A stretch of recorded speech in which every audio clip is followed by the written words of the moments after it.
Sir ऐसा zigzag zigzag हो। देखो अगर कंटिन्यूस करना हो ना 2 से 4 मार्क्स के पूछने के चांसेस है बोर्ड एग्जाम में। हेलो स्टूडेंट, आज एक मस्त टॉपिक तुम्हारे लिए लेके आया, that is nothing but continuity. काफी सारे स्टूडेंट को दिक्कत रहता है कि सर थियोरेटिकल जब एग्जाम रहता था तब तो इतना लंबे लंबे लंबे लंबे सॉल्व करना पड़ता था। सर एमसीक्यूज है, डायरेक्ट हम किस वे में सॉल्व करेंगे? ओके सो एक मस्त वे लेके आया हूँ कि किस तरीके से रहता है। ओके तो इसके अंदर मेनली हम पढ़ेंगे कंटिन्यूटी के बारे में एंड हम कुछ पार्ट हम डिस्कस करेंगे डिफरेंशिएबिलिटी के भी बारे में। ओके तो सबसे पहले कंटिन्यूटी समझते हैं, वो होता क्या है? सर नाम ही बताता है कि वो कंटिन्यू होगा। क्लियर? यानी एक पॉइंट से स्टार्ट होके दूसरे पॉइंट तक वो कंटिन्यू रहेगा। बीच में कोई भी गैप आएगा ना? सर गैप नहीं आएगा, वो कंटिन्यू रहेगा। उसको हम क्या बोलेंगे? कंटिन्यूटी।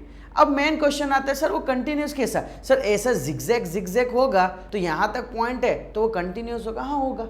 देखो एक सिंपल सा लॉजिक में मैंने बोलूँ ना कि सपोज करो कि ये जो पॉइंट है वो बैटरी पॉइंट है, ये जो पॉइंट है वो बल्ब पॉइंट है। सर बैटरी से बल्ब में वायर कैसे ज्वाइंट होगा? सर वायर ऐसा भी हो सकता है, सर वायर ऐसे भी हो सकता है, सर वायर ऐसे भी हो सकता है, वायर जिगजैग जिगजैग भी हो सकता है, कैसे भी हो सकता है।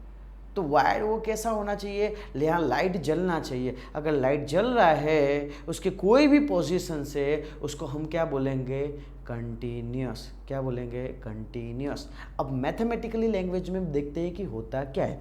जैसे कि फॉर एग्जांपल मैं बात करूं कि ये पॉइंट यहाँ से स्टार्ट करके यहाँ तक जाने दे रहा हूँ, इस पॉइंट को मैं बोलता हूँ ए पॉइंट। जैसे कि फॉर एग्जांपल मैं बोलता हूँ, एक ग्राफिकली अपने थोड़ा बात करते हैं। जैसे कि अगर मैं इस पॉइंट को बोलता हूँ कि सर ये पॉइंट है, ए पॉइंट है, एंड सर ये पॉइंट है, that is nothing but sir B point है। तो कंटिन्यूस होने के लिए कंपल्सरी ए से बी तक कंटिन्यू होना पड़ेगा।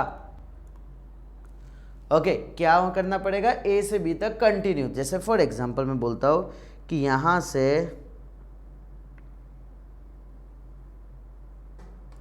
यहां पे भी same, sir A to B continuous होगा।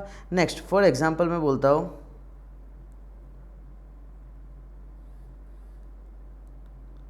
ये बी है, ये ए है, मैं स्मॉल ले लेता हूँ। सो यहाँ पे लेट्स सी, अगर मैं यहाँ पे बात करूँ तो सर क्या ये कंटिन्यूस है? ओके तो सर कंटिन्यूस है। क्या ये कंटिन्यूस है? हाँ सर कंटिन्यूस है। क्या सर ये कंटिन्यूस है? ना सर कंटिन्यू नहीं है। क्लियर? डन। ओके कंटिन्यू क्या होता है वो हमको पता चल गया। अब आते हैं नेक्स्ट क्वेश्चन, सर डिफरेंशिएबिलिटी क्या होता है? तो देखो पहला कंडीशन ये होता है, जैसे अगर मैं सिंपल सा एक एग्जांपल दूं, बेटा माँ के बिगड़ पॉसिबल है? कभी जिंदगी में पॉसिबल ही नहीं। मम्मा होगी तो ही तो बेटा है लाइफ में, हाँ है ना? यानी कंटिन्यूस इज नथिंग बट मम्मा, समझना कंटिन्यूस इज नथिंग बट मम्मा, डिफरेंशिएबिलिटी वो एक बेटा है। क्लियर? पहला पॉइंट ये कंडीशन याद रखना। दूसरा पॉइंट, डिफरेंशिएबिलिटी कभी भी कॉर्नर पे नहीं होगा। ओके लेट्स सी, देखो क्या यहां डिफरेंशिएबिलिटी होगा? तो हाँ होगा, क्योंकि कोई कॉर्नर नहीं है। क्या यहाँ डिफरेंशिएबिलिटी होगा? देखो ये कॉर्नर है, ये कॉर्नर है, एक भी कॉर्नर आएगा तो डिफरेंशिएबिलिटी नहीं होगा। ओके देखो यहाँ से मुझे ये देखने की ज़रूरत ही नहीं है, मुझे देखने की ज़रूरत ही नहीं है, कंटिन्यू नहीं है, यानी यहाँ मम्मी है ही नहीं। मैं बोल रहा हूँ कि यार मम्मी नहीं थी उसका बेटा हो गया, ये कैसी बात हो गई? ठीक है भूत थोड़ी है, हैं? सो ये कैंसिल आउट। बोलो पता चला? क्लियर? नेक्स्ट अब दूसरा मेन पॉइंट होता है कि कंटिन्यूस ए से बी तक पूरा है, but differentiability A and B point पे नहीं होता है, एंडिंग पॉइंट पे नहीं होता है, उसके मिडल वन पॉइंट पे ही होता है। ओके जैसे कि अगर मुझे बल्ब जलाना है तो स्टार्टिंग से एंडिंग तक पूरा वायर होना चाहिए। दूसरा डिफरेंशिएबिलिटी कब हो सकता है? सर जो छल्ला जो पॉइंट है ना, जो छल्ला पॉइंट है ना, उसको हम कट नहीं कर सकते, उसकी सिवाय सबको छोटे छोटे पार्ट में कट कर सकते। क्लियर? सो एक चीज क्लियर रखना, पहली बात कंटिन्यूटी है तो ही डिफरेंशिएबिलिटी होने के चांस है। अगर होंगे और नहीं होंगे कैसे पता चलेगा? अगर कॉर्नर है तो डिफरेंशिएबिलिटी सर उसके नहीं होंगे। क्लियर? ओके चलो अब लेट्स सी, अब एग्जाम्पल की ओर जाते हैं, समझते हैं किस तरीके से अगर एमसीक्यूज आए तो हम किस तरीके से सॉल्व करेंगे। Okay let's see first question, find the value of A so that ax plus 5 if x is less than 2 x is greater than 2 is continuous at this। Okay अब यहाँ पे एक कंसेप्ट समझना, देखो अगर कंटिन्यूस करना हो ना, फॉर एग्जाम्पल मैं ये बोलता हूँ ये है, ठीक है, यहाँ पे बीच में एक मैं जस्ट एक मैं पॉइंट बोलता हूँ, इस पॉइंट को थोड़ा सा मैं डार्क ब्लैक में, चलो ब्लैक में डाल देता हूँ। यहाँ पे सीन क्या होगा, देखो इसके जस्ट लेफ्ट साइड है ना, उसको बोलते हैं left hand limit, just left. एक होगा right hand limit, just right, और एक होगा एफ ऑफ एक्स। तीनों के तीनों जब भी इक्वल होंगे तो ही वायर कंटिन्यूस होगा, हर एक पॉइंट पे सब ज्वाइंट होगा तभी तो होंगे कंटिन्यूस, यानी तीनों तीन लेफ्ट राइट और मिडल, लेफ्ट राइट मिडल, तीनों तीन ज्वाइंट होने चाहिए, हर एक ज्वाइंट बन के ही कंटिन्यूस बनेगा। ओके देखो अब डायरेक्ट किस वे में सॉल्व करते हैं, देखो यहाँ पे मुझे पता चल गया है, क्या पता चल गया, चलो देखते क्या पता चल गया। देखो मुझे चेक करना है कि सर यहाँ पे x इज इक्वल टू 2 पे चेक करना है, sir x is equal to 2 पे चेक करना है। ओके जस्ट मैं क्या करूंगा सर, x के जगह 2 पुट कर दूंगा, यहाँ पे sir a as it is, x के जगह यहाँ क्या आ जाएगा sir 2 plus 5 is equal to, sir इधर आ जाएगा 2 माइनस 1, यहाँ आ जाएगा sir 2a plus 5 is equal to 1, sir 2a is equal to 1 minus 5 equal to minus 4, sir a is equal to minus 2, that's it, this one is my answer. Clear है ना, मस्त। Okay कुछ इसमें left and right hand limit लगाने की जरूरत नहीं है, डायरेक्ट वैल्यू पुट कर दो, तुम्हारा आंसर। हमको ए का वैल्यू, देखो एग्जाम में क्या पूछा जाएगा कि क्या होगा ए का वैल्यू, ठीक है ना, ऑप्शन दे दिए रहेंगे, तुम्हारा clear. Okay let's see next question को हम समझते हैं कि फाइंड द रिलेशनशिप बिटवीन यानी क्या, जैसे फॉर एग्जाम्पल मैं बोलता हूँ कि मैं हूँ और सामने सपोज करो ये मेरी गर्लफ्रेंड है, ठीक है, मैं हूँ मेरी गर्लफ्रेंड है। ओके हम दोनों के बीच रिलेशन यानी क्या, फॉर एग्जाम्पल मैं बोलता हूँ मैं उससे 4 गुना रोटी खाता हूं, तो मैं क्या लिखूंगा, girlfriend multiply by 4 equal to Shubham sir, है ना। सो ये सीन क्या करता है, दैट इज नथिंग बट दोनों प्रेजेंट होने चाहिए, सेम ए बी का रिलेशन है, ए एंड बी प्रेजेंट होने चाहिए, सिंपल सा। ओके लेट्स सी, देखो यहां पे क्या बोला है कि relationship between A and B so that, okay function defined by, देखो x इक्वल टू 3 पे चेक करने का है, जस्ट क्या पुट करना है सर, x की जगह 3 पुट कर दो, यहाँ पे सर a यहाँ आ जाएगा 3 प्लस 1 इज इक्वल टू, यहाँ आ जाएगा b, यहाँ 3 आ जाएगा प्लस 3 आ जाएगा, इसको मैं लिख सकता हूँ 3a is equal to 3b plus 3 minus 1, so यहाँ आ जाएगा sir 3a is equal to 3b plus 2।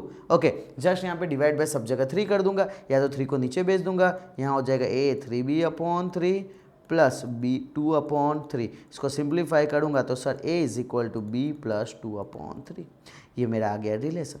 Okay just simple. Okay so अब यहाँ समझना कितने time a question a subject बना के दिए, कितने टाइम बी सब्जेक्ट रहता है, क्लियर, कितने टाइम ए और बी साथ में रहेंगे, तो देखो वो तो कॉमन चीज है, वो तुमको आ जाएगा, डन। ओके देखो जब भी ऑप्शन में लिखा हो ना बोथ ए एंड बी, तो थोड़ा डरना, हाँ डायरेक्ट मत टिक करना, चेक करना कि क्या ए एंड बी दोनों दो आंसर हो रहे कि नहीं हो रहे, ठीक है ना, तो उस तरीके से वो तुम सॉल्व आउट कर सकते हो।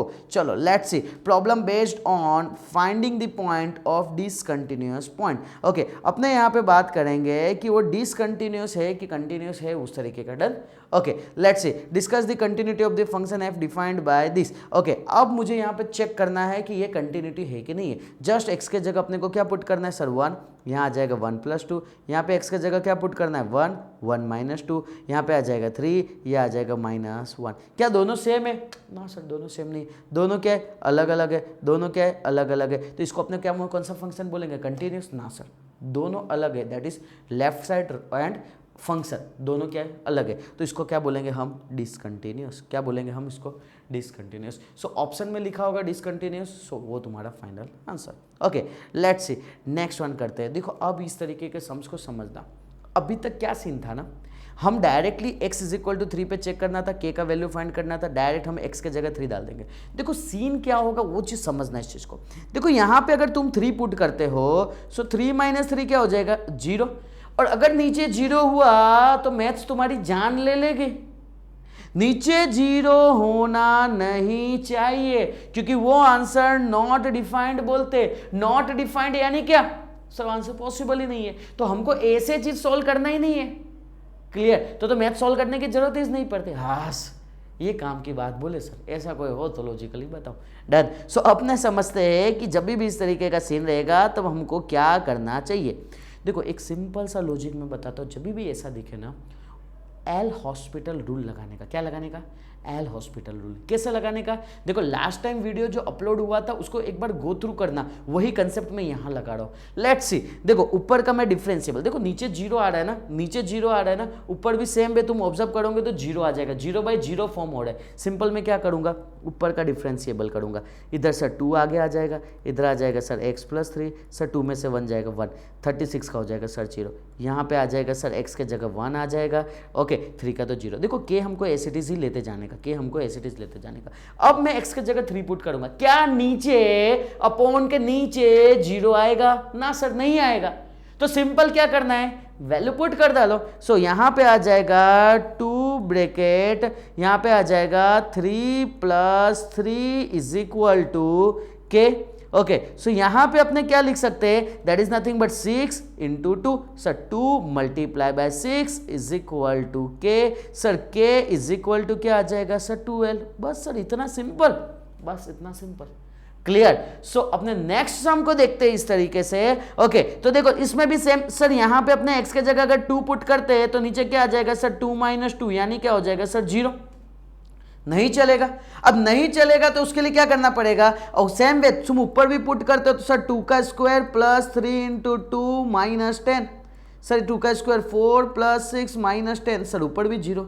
सर हमको पता है जब भी 0/0 हो हमको क्या लगाना पड़ता है सर, हॉस्पिटल, क्या लगाना पड़ता है, L hospital rule. Okay, L hospital rule क्या बोलता है सर, ऊपर वाले को उठा के डिफरेंशिएशन मार दो, नीचे वाले उठा के डिफरेंशिएशन मार दो, सिंपल दैट्स इट। चलो लेट्स सी इसको सॉल्व करते हैं। सर ऊपर का डिफरेंशिएशन क्या होगा, सर x² का हो जाएगा सर 2x, सर 3x का हो जाएगा 3 और 10 का हो जाएगा 0। सर x - 2 का डिफरेंशिएशन क्या होगा, सर x का डिफरेंशिएशन 1 और 2 का हो जाएगा 0। नेक्स्ट सर हमको k को ऐसे लिख डालने का। अब हम नीचे क्या 0 फॉर्म हो रहा है क्या, ना सर नीचे 0 फॉर्म नहीं हो रहा है, पुट कर डालो। क्या पुट करना है सर, x के जगह 2 पुट करना है, दोनों कंडीशन x के जगह 2 पुट करना है, जस्ट x के जगह 2 पुट कर देंगे, 2 × 2 + 3 divide by 1 is equal to k। So यहाँ पे आ जाएगा 2 × 2 = 4 + 3 is equal to k। So sir k is equal to क्या आ जाएगा 7। This one is my final answer, simple. Clear. So sir मस्त इजी वे, ठीक है। ओके चलो अभी नेक्स्ट हम देखते हैं इसी के बेसिस पे किस तरीके से करेंगे। तो देखो ये मजबूत क्वेश्चन आया, मस्त वाला क्वेश्चन आया। Okay, if the function f(x) ये दे दिया है cos x, if this. Okay देखो x is not equal to 0। अब समझना इस चीज को, सर यहाँ पे हम sin x डालेंगे, अपॉन x होता है, plus cos x is equal to k।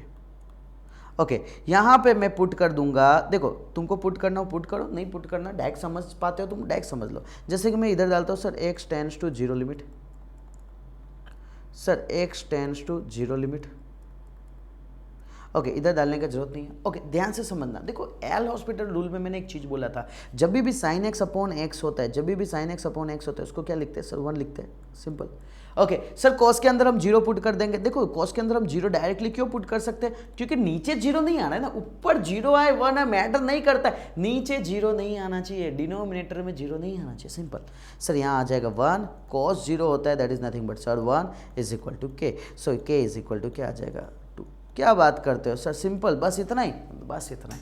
Clear हुआ, डन। ओके मस्त इजीएस्ट वे है, इस तरीके से तुम सॉल्व कर सकते हो। नेक्स्ट वन अपने देखते हैं कंसेप्ट को किस तरीके से सॉल्व करेंगे। देखो यहाँ पे x is equal to 0 put करो, सर यहाँ पे नीचे 0 आ गया, ये टेंशन वाली बात है। ओके सो सेम वे ऊपर भी पुट करोगे, 1 माइनस cos 4 × 0 तो 0, cos 0 क्या होता है सर 1, 1 - 1 0। ओके सर क्या करना पड़ेगा, सर हमको पता है डिफरेंशिएबल, सर 1 का क्या हो जाएगा सर 0 हो जाएगा, सर cos का डिफरेंशिएशन क्या हो जाएगा sin 4x हो जाएगा। क्वेश्चन में सी है नेगेटिव, तो नेगेटिव सर पॉजिटिव। देखो पहले ट्रिग्नोमेट्रिक में क्या होता है, पावर सर cos का 1 है, नहीं करने की जरूरत है, ट्रिग्नोमेट्रिक cos का आ गया, माइनस साइन आ गया। उसके बाद सर एंगल, सर 4x का डिफरेंशिएशन क्या होता है 4 होता है, सर x² का डिफरेंशिएशन क्या होता है सर 2x होता है। यहाँ पे मैं सामने लिख दूंगा p।